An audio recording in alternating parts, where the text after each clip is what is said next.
تو خشفتن، میں نے کسی کے چلنے کی آواز سنی.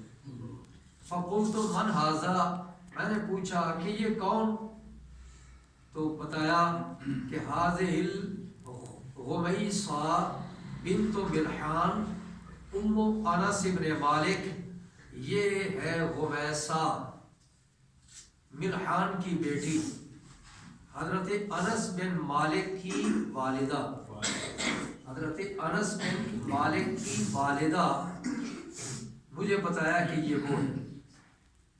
ایسی اگلی حدیث پاک ہے حضرت اسی باب میں حضرت جابر بن عبداللہ وہ یہ روایت کرتے ہیں کہ رسول اللہ صلی اللہ علیہ وسلم نے فرمایا کہ مجھے جنت دکھائی گئی. فَرَأَيْتُ امْرَأَةَ أَبِي طَلْحَةَ، میں نے ابو طلحہ کی بیوی کو دیکھا. جنت کے اندر ابو طلحہ کی بیوی کو میں نے دیکھا. ثم سمعت خشخاشا امامی، پھر میں نے اپنے آگے آگے کسی کے چلنے کی آواز کو سنا. فَإِذَا بلال، تو جب دیکھا وہ بلال تھے. حضرت بلال جنت کے اندر نبی پاک نے ان کو دیکھا. اور اگلی حدیث پاک وہ بھی حضرت انس سے روایت ہے. حضرت انس رضی اللہ تعالیٰ عنہ وہ راوی ہیں، جیسا کہ پہلی حدیث بھی حضرت انس کی روایت کرتا ہے اور یہ بھی. حضرت انس فرماتے ہیں کہ ما تبن لأبی طلحہ من ام سلیم، وہ جو پہلی حدیث پاک کے اندر ذکر ہوا کہ نبی پاک کسی عورت کے پاس نہیں جایا کرتے تھے سوائے اپنی ازواج کے اور یا پھر ام سلیم کے علاوہ. تو وہ جو ام سلیم کا ذکر تھا نا، نبی پاک صلی اللہ علیہ وسلم سے پوچھا گیا کہ آپ ان کے پاس جاتے ہو تو آپ نے فرمایا کہ مجھے اس پر رحم آتا ہے. اس کا بھائی جو ہے وہ شہید کیا گیا. ایک وہ بات ہوئی تھی اور ایک اس کے اندر اور واقعہ ذکر کیا جا رہا ہے. حضرت انس راوی ہیں، وہ فرماتے ہیں کہ ابو طلحہ کا بیٹا فوت ہو گیا اور وہ ام سلیم سے تھا، اس کے بطن سے تھا.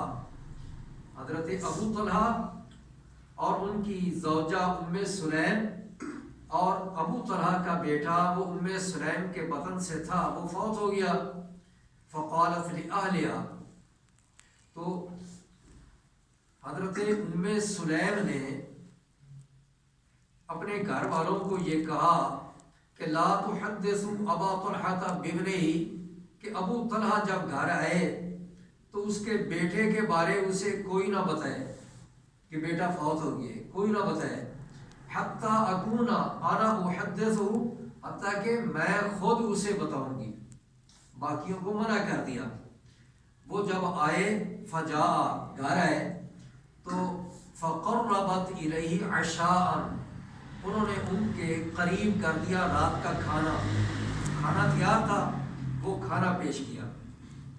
فاکل وشرب، انہوں نے وہ کھانا کھایا، پانی وغیرہ پیا.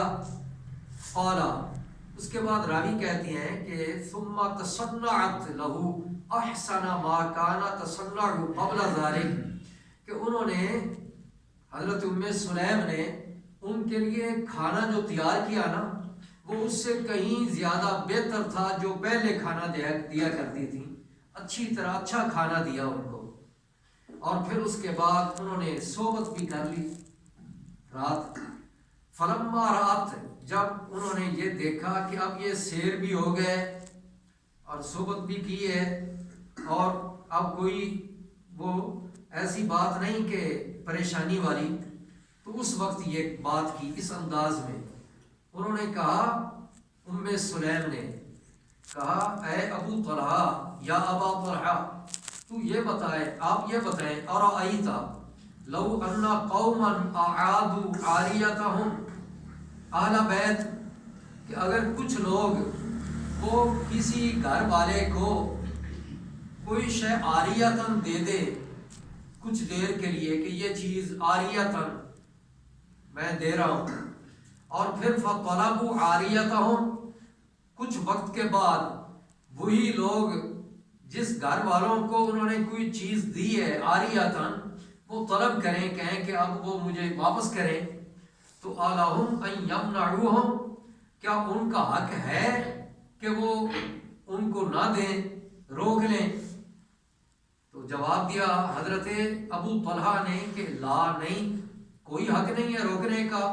چیز جن کی ہے، جنہوں نے دی تھی عاریتاً، وہ مانگ رہے ہیں تو ان کو دے دی جائے واپس۔ تو انہوں نے کہا فاحتسب ابنک، بس آپ بھی اپنے بیٹے کے بارے یہی گمان کر لیں، آپ اپنے بیٹے کے بارے یہی گمان کر لیں۔ تو وہ راوی کہتے ہیں فغاضبا،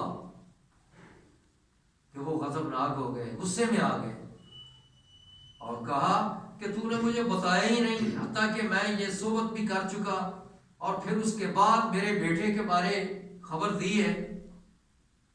فانطلقا، وہ چلے، حتیٰ اتا رسول اللہ صلی اللہ علیہ وسلم، حتیٰ کہ وہ رسول اللہ صلی اللہ علیہ وسلم کے پاس حاضر ہو گئے۔ فاخبرہ بما کان،